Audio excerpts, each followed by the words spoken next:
I took a cruise on board Arvia, the largest cruise ship in the P&O Cruises fleet. Arvia is not just the largest cruise ship in that fleet, she's actually Britain's biggest cruise ship.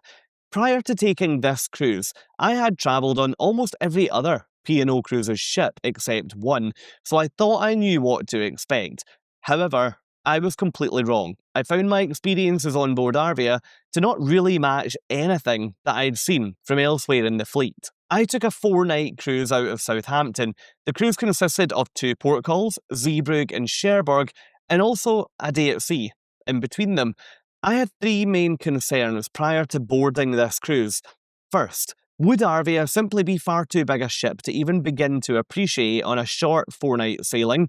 Second, I'd heard lots of mixed reviews about the ship prior to boarding. Would she be a ship that I would fall in love with? Or would she be a ship that would live up to those reviews of being far too busy and really quite chaotic? I hope not. And third, I was not cruising solo this time. I was travelling with 2 other people, one of whom was my friend who's never ever taken a cruise before. Would Arvia be a cruise ship that she would enjoy, or would she want off before we'd even left Southampton? Well, I guess there was only one way to find out if any or all of these things would prove true and materialise, and that was to get to Southampton, to walk up the gangway and board the ship. In this video, I'm going to share with you my experiences of cruising on board Arvia. I'll show you my cabin, the food, the ports, the overall onboard experience, and share with you some of my top tips for cruising on this ship as we go through the video. I'll also share with you exactly how much we paid for this cruise. I'll warn you now, you might be quite surprised when we get to that part. I'll start now by walking you through what embarkation day looked like to give you a feel for what day 1 would look like on an Arvia cruise. If you enjoy this video, then please consider supporting my channel by clicking both the like and the subscribe buttons. If you've just found me today, then I'm Fraser, and I use my YouTube channel to share my cruise experiences with you to hopefully help you have the best cruise possible when your time to board comes around. Embarkation day today started just like all of the others, with a relatively lengthy drive from the Midlands to Southampton, where I would park the car, drop the bags, and step on board. When we arrived at Ocean Terminal and saw Arvia docked for the first time, we were all completely blown away by the sheer scale of the ship. She really is a very impressive ship to arrive in front of. One thing that I love to do when I talk about the size of something is use famous landmarks as a reference point. So let's do exactly that to ring home the true size of this cruise ship. Arvia is 345 metres long. The Shard in London is 310 metres tall. So Arvia is 35 metres longer than the entire height of the Shard. If you're watching this video from across the pond, then the Statue of Liberty is 93 metres tall, meaning that Arvia is almost as long as 4 Statues of Liberty are high. It's remarkable, isn't it? She has a capacity of 5,200 passengers and 1,800 crew, meaning that she can carry over 7,000 passengers at one time. To put that into perspective, the town that I call home here in the UK has got a population of just over 2,000 people. That means that Arvia is carrying almost 4 times the population of this town at any one time. Most of the time that I cruise from Southampton, it takes about 20 minutes to go from shore to ship, meaning that I can arrive at the terminal at, say, 1 PM, and I would expect that by about 1:20 or 1:30 PM, I'm usually on board. However, that wasn't the case with Arvia today. We arrived to very long queues, and I did worry that we were in for quite the wait. This line honestly felt never-ending at times. About halfway through the line, there was a takeaway coffee shop, which did come in really useful after driving for multiple hours that morning. By that point on embarkation day, I just want to be on the ship. I end up getting into quite a bad mood if I'm standing in a line at that point because I've already had quite a long day. I just want to get on, dump my bags, and start to enjoy my cruise. To be fair, although the line was really long, it did keep moving. It's probably the downside to boarding a cruise ship with over 5,000 other passengers. There's only so much that the teams here can do to process such a huge amount of people in what is a relatively short period of time. We got on to Arvia at about 3 p.m. and we were immediately greeted by the main atrium. This is somewhere that we would end up spending a lot more time than we thought in throughout the cruise, so you'll see this appearing multiple times throughout this video. Let's talk about cabins. My friend was staying in a cabin down on deck number 5, while I was in pretty much an identical cabin up on deck 16. Now, we hadn't paid anything extra to choose where our rooms would be because we thought, what are the chances of us being far apart? We'll probably end up in the same corridor. Let's play the room lottery and see where we end up. And of course, isn't it typical that we had 9 entire decks in between us? Now, if you're listening to that number and you're thinking, hold on, if your friend was on deck 5 and you were on deck 16, how did you have 9 decks between you? That number doesn't really add up. Well, most cruise ships, Arvia included, don't actually have a deck 13 on board for superstition reasons. It's widely believed that the number 13 is an unlucky number, and therefore most cruise ships don't have a deck 13 on board. Our cabins were identical, but there were a few interesting things about my cabin, which I would say make it one of the least attractive cabins on the whole ship. First, it was positioned all the way at the front of the ship, a location that's pretty well known for feeling movement on board. Second, the cabin was on deck number 16, another location that's well known for feeling the ship move. You might have heard the term "you pay to sway" being used talking about cruise ships before. That's often used to refer to when a cruise line chooses to put their highest grossing suites in the section that's at the very top, at the very front of the ship. For example, facilities like the MSC Yacht Club, they're usually at the very front, at the very top, and therefore all the other passengers will say, well, you pay to sway. That wasn't the case for me this time because I paid among the lowest fares on board because I was in one of the worst cabins. Another thing that made this room one to avoid on paper was the fact that it was really close to a laundrette. In fact, it was almost back to back with it. There was a hollow section on the deck plan beside this cabin too. It turns out that's where the bridge was, meaning that there was a crew access door beside my room. Remember, I hadn't paid anything extra to choose this location. It's a bit like when you fly with a low-cost airline and they say if you don't pay extra to choose your seat, we'll put you anywhere. It's exactly the same principle when you take a cruise. If you don't choose your room, usually with an extra fee, the cruise line will just put you wherever's free. And that might be, in the low-cost airline example, in the middle seat. When I realised it was the bridge directly through the wall of my cabin, my genuine thought was, do you know what? If it's good enough for the captain, it's going to be good enough for me. I was sharing this inside cabin, so there were 2 of us in here. We were both really impressed with the overall size of the room. It felt so much roomier than what we'd both been expecting. There was loads of storage in here, more than enough for what we need for this 4-night cruise. I also really loved the fact there was a kettle and some basic tea and coffee making facilities in the room, meaning that I could have a coffee while building myself up in the morning to head out and explore a ship with over 5,000 other passengers on board. There were also 2 vouchers in the cabin to get 2 free drinks, which allowed us to either order an elderflower drink or a glass of fizz on the house, so we put that in our pockets to enjoy during sail away in a few hours' time. The bathroom in this cabin was an element that completely caught me off guard. It felt so nice and premium. Little touches like the fact I had a huge LED mirror, a really big sink considering it's on a cruise ship. Yes, I've dealt with some pretty tiny cruise ship sinks before and they drive me mad. I should also mention that there was a glass shower screen in here rather than a curtain, and who doesn't love a shower screen, because at the end of the day, that, unlike a curtain, won't stick to you when you're trying to shower when the ship's moving. Remember, I'll come back to tell you exactly how much we paid for this cabin and also how much my friend paid for hers down on deck 5 later in the video.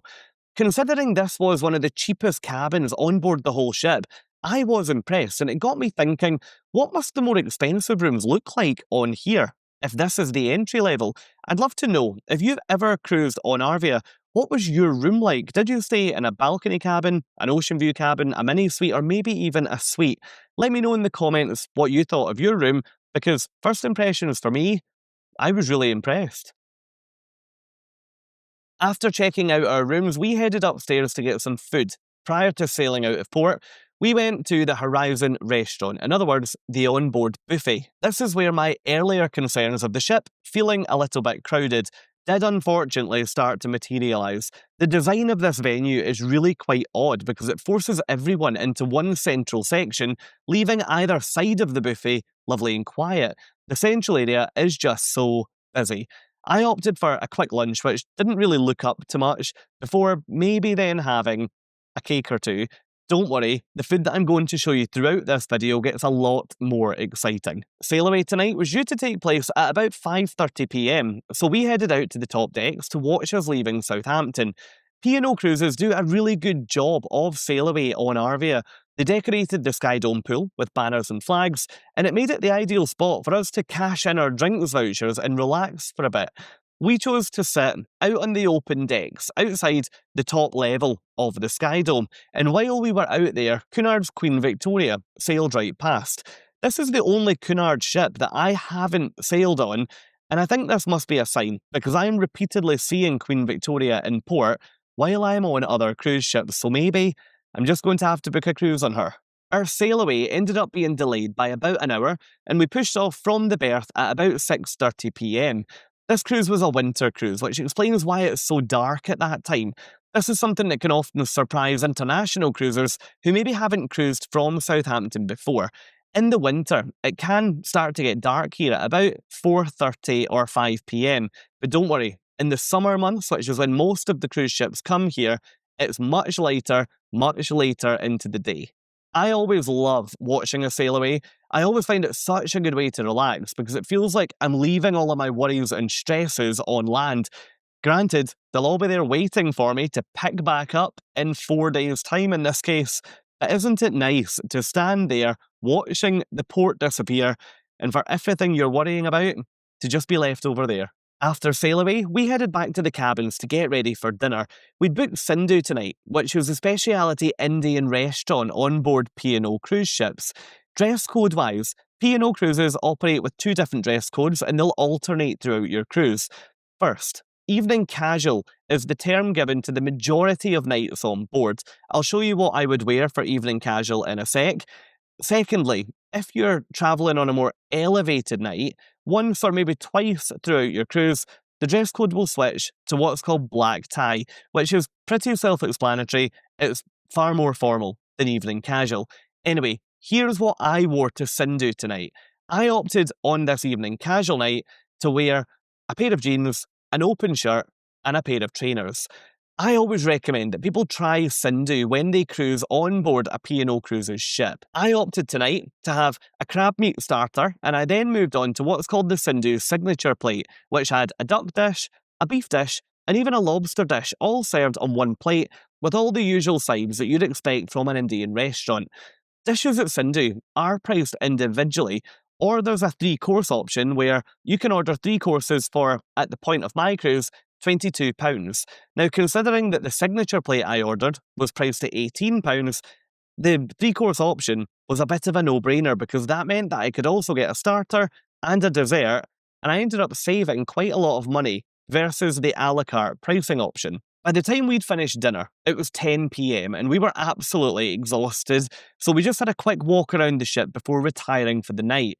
On our walk, we stumbled upon this aerial acrobat show in the atrium. These weren't advertised in the daily schedule at any point. If you happened to be there, then you'd see the show.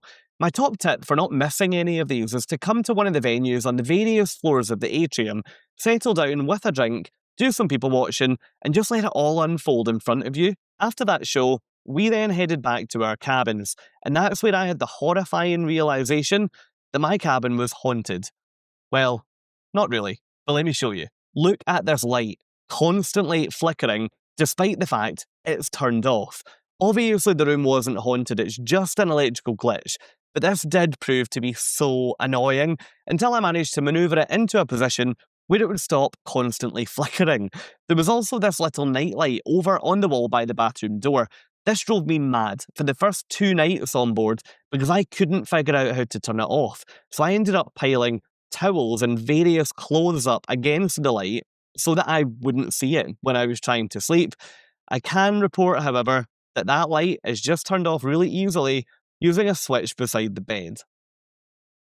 Let's now talk about the ports that we visited during this 4-night cruise. Our first port was ZeeBrugge in Belgium, which is a port that I always love visiting when I'm on a cruise. This is a local port to the city of Bruges, so you'll usually find that the majority of the passengers on board will probably head there, instead of staying more local to the port. We used the shuttle buses put on by P&O Cruises to take us from the ship into Blankenberg, which is a town about a 15-minute drive away from where the ship docks. From here, you can take a train into Bruges. It only takes about 20 minutes.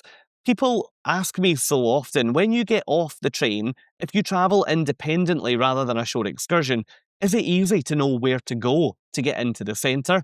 What I would say is that you're usually going to find that your train will be full of people from either your cruise ship or one of the other cruise ships docked there, and that means when those train doors open, it's just a case of follow the leader, and I can almost guarantee you'll end up in the centre. Now, obviously, before you take that advice, just sense check that you are following tourists before you end up following a group of locals to goodness knows where, but 9 times out of 10, you'll end up in the centre. Bruges itself is absolutely beautiful year-round. The architecture here is stunning, and I absolutely love the fact that it's built around a really intricate network of canals, meaning that you'll just be walking down the street or sitting at a cafe, watching boats gliding along beside you, or maybe even underneath you, if you're watching from one of the countless bridges around the city. I'm really impressed every time I see the City Hall in Bruges. It towers over the main square, which plays host to various markets and events all through the year. The City Hall itself is a 14th century Gothic town hall, and it's still home to the Bruges City Administration. After a quick bit of sightseeing, we headed to one of my favourite places in Bruges. Belgium is super famous for beer, so it would be rude not to do a little bit of sampling when here, right? A few years ago, I found a bar in Bruges called 2B, and I try to go back here every time I visit. The bar's down an alleyway, and once you're inside, you find what really is a beer drinker's paradise. You'll find beers in here that you've never heard of before, and you can browse the menu by just pulling one that's printed in your language down from the roof.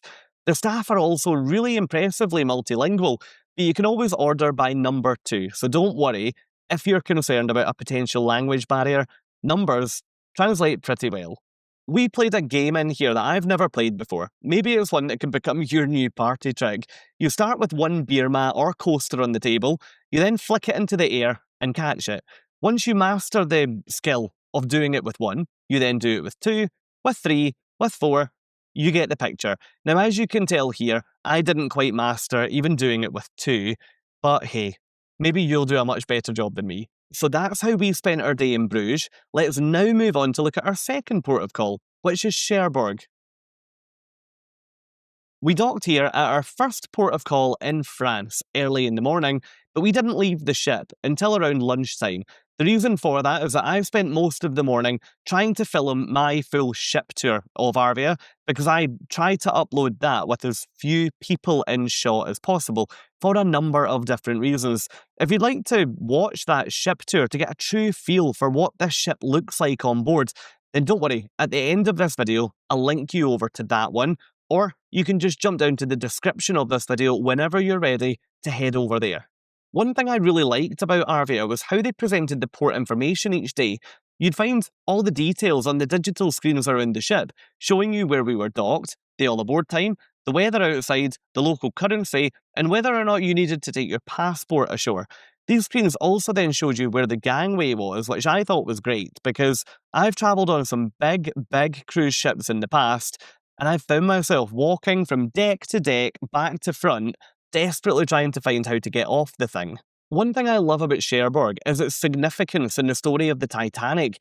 Did you know that Cherbourg was the Titanic's first stop after leaving Southampton on her maiden voyage? Titanic left Cherbourg just after 8 p.m. on April 10th, 1912.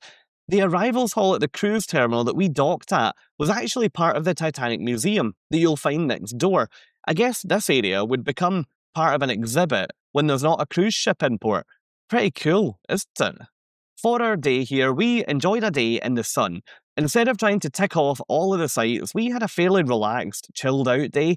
We chose to walk around the massive marina to get some pretty stunning views of Arvia before then heading into town. There's 2 key things that I need to fill you in on from our walk into town. One is to do with pizza, and second is to do with, I guess, food, but a wider market. Let's start with the pizza point. While we were walking into town, we found this pizza vending machine. Yes, a pizza vending machine. We found a shop that had nobody in it, just a vending machine down at the far end. As you click through the screen, you could add toppings to your pizza, it would then cook fresh and it would be delivered out the front of the machine. We didn't order this because we were off the ship after we had already eaten, but I didn't even know this was a thing. The second thing to tell you about was the market that we came across. If you're planning to cruise to Cherbourg, you really should look online to see if there's any markets planned for while you're in town. This one was great. It was such a local market. It offered food, clothes, bric-a-brac, and just about anything else that you could imagine. We even managed to befriend this really cute dog at one of the market stalls who seemed perfectly happy with us fussing over him or her in English rather than the French that they must have been used to. We then headed back to the ship to have a bit of downtime and time to relax before thinking about getting ready for dinner that evening. I opted to try Taste 360 when I got back on board, which was where I tried what ended up being a really great burger. It was busy up here. This is the poolside eatery. It took me just over 20 minutes to get served, but once I was served, it was a big thumbs up from me. I really liked the food in here. So that's the ports. Let's now move on and let me tell you about what a sea day on board Arvia looked like. Between our two ports on this 4-night cruise, we had a day at sea in between. I love taking a short cruise out of the UK when it still includes a sea day because then you get so much time to explore and enjoy the ship that you're on, rather than it feeling as though that ship is more of a taxi, just quickly taking you to the ports and then bringing you back to the UK a couple of days later. Having a sea day on a short cruise from the UK often means that the ship needs to kill a bit of time at sea, which means that you don't really travel a huge distance. I used a website called the Cruise Globe to track the exact route that my ship took, and we did this really clever spin during our day at sea to just add a bit of time. This was obviously to keep the ship moving, but on board we never knew that we did this circle. While we're on that subject, let me tell you about the Cruise Maps. The Cruise Maps is a company that uses advanced technology to track the exact route that your cruise ship travels while you're on board. You can then choose to order either a beautiful framed picture of your exact route, which is what you can see behind me at the moment, or you can order a digital file that you can keep forever, or that you can share on places like your social media channels. If you'd like to take a look at all of the Cruise Maps products, if you use the discount code FRASER at SEA, you'll automatically secure a 10% discount off of your order. So head over to thecruisemaps.com, use the discount code FRASER at SEA, or you'll find a link down in the description of this video. Back to Arvia, let's talk about our sea day. We started the day with brunch at the 6th Street Diner, which very quickly became one of my favourite food venues on the ship. This is a really heavily themed American diner on Deck 6, and it's open for multiple different meals during a typical cruise. It was really busy this morning, so we were given a buzzer to go and relax somewhere to wait for a table. We got some coffees and sat along in the atrium, and about 40 minutes later, our table became available. Between the three of us, we ordered 2 portions of the fried chicken and waffles, and also a 6th Street beef hash, and we all really enjoyed our food. I really wanted to try a second dish, but unfortunately the crew told me that just wasn't allowed. So I guess I'm going to have to wait until my next cruise on Arvia to tell you what the pancakes are like. I absolutely loved the theme in here. They've executed it so well, and it actually does feel like a speciality venue. That said, P&O Cruises, if you're listening, don't start charging us to eat in here, please. We used our time in here to review the daily schedule, to decide what else to do during our day at sea. We opted to start with a few laps of the promenade deck since the weather was so good, followed by a paper aeroplane competition up at the Sky Dome pool, which, no, I didn't win, unfortunately. After that, we then went to watch some line dancing, before then going shopping. I was so impressed with the shops on Arvia. I think they probably are the most premium feeling and extensive shops that I've ever found on any cruise ship. After buying a few bits from the shops, including my Arvia ship model, we then made our way outside to take part in the shuffleboard competition. I managed to not just take part in this competition, but I got all the way to the final. But let's not talk about that anymore because I'm not going to share the age of the children who ended up beating me here to take home the title. After then spending a few hours relaxing and enjoying the ship, we were then treated to an absolutely beautiful sunset out at sea. Look at the colours in these shots. Isn't this just absolutely stunning? We finished our day at sea with our one and only formal night of the cruise, which meant that as soon as sunset was done, it was time to head back to the cabins to get showered, dressed, and to put our glad rags on to be a little bit more presentable for dinner tonight. While getting ready to head out, I opened the bottle of wine that I'd brought on board with me. Lots of people don't realise this, but P&O Cruises allow every guest over the age of 18 or 21 in American ports to bring up to 1 litre of wine or champagne on board with them on embarkation day. I always opt to do this because it then means that I can relax in my room with a nice glass of red wine before then heading out for the night. So what does formal night look like on board Arvia? Well, let me show you. I was struck by just how many people bought into formal night on Arvia. I assumed that loads of people on this mega ship style of ship wouldn't want to dress up and they'd embrace a more casual way of cruising. But I'd say that the majority of passengers on here did opt to wear formal attire to enjoy the festivities and fully embrace it on that night of the cruise. Our evening started at about 8 PM with another aerial acrobat show in the main atrium, which I always find just so impressive. You have to remember that these people aren't just performing on a stage, they're performing in a theatre in the round concept venue with hundreds of people all over the place on a moving ship while they're suspended in midair. I just find it so impressive. While we waited for our buzzer to ring to tell us that our dinner table was ready, we chose to have a drink along at Anderson's, which is one of the bars just along the hall from the restaurant. I really loved it in here. I opted for a glass of fizz, and my friend went for a gin flight. I really liked these. For £11, you got 3 different gins served on a wooden board. Each one of them had a little card underneath with some tasting information. Of course, as soon as she started to sip her first gin, our buzzer started to vibrate, which meant that she had to carry a gin flight with 3 glasses of gin into the dining room with her. Dinner in the dining room during formal night features a menu created in partnership with Marco Pierre White. I thought the food in here was great this night of the cruise, especially considering that there were thousands of other people also being served tonight. I sometimes find that main dining room food on cruise ships can feel really quite mass-produced, and I have found that to be the case on other P&O Cruises ships, but that's not what I found in here tonight. We finished our night up at the silent disco, up at the Sky Dome pool. I usually don't enjoy a silent disco, but it was just really nice to hang out the 3 of us, have a few drinks and have a laugh. I'd really recommend, if you are going to the silent disco, and if, like me, you don't love to dance, although the people I was travelling with would like to dance, you should grab your headset and head upstairs because you get a really good view and you can also relax without feeling like everybody's watching you. So, did my 3 concerns materialise during this cruise? Remember, I was worried about 1. Arvia being far too big a ship for this length of cruise. 2. The reviews I'd read online, I was really worried that they would materialise and I just simply wouldn't like the ship and it would feel really busy and really chaotic. And 3, my friend who'd never taken a cruise before, did she enjoy it or would she never ever take another cruise again?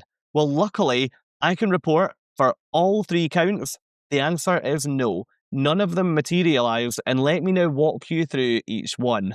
First, okay, Arvia is a massive ship. She is huge. However, that said, I did find her a really easy ship to navigate around, and she doesn't have loads of really unique facilities that I'd be stressing out trying to squeeze into a shorter cruise.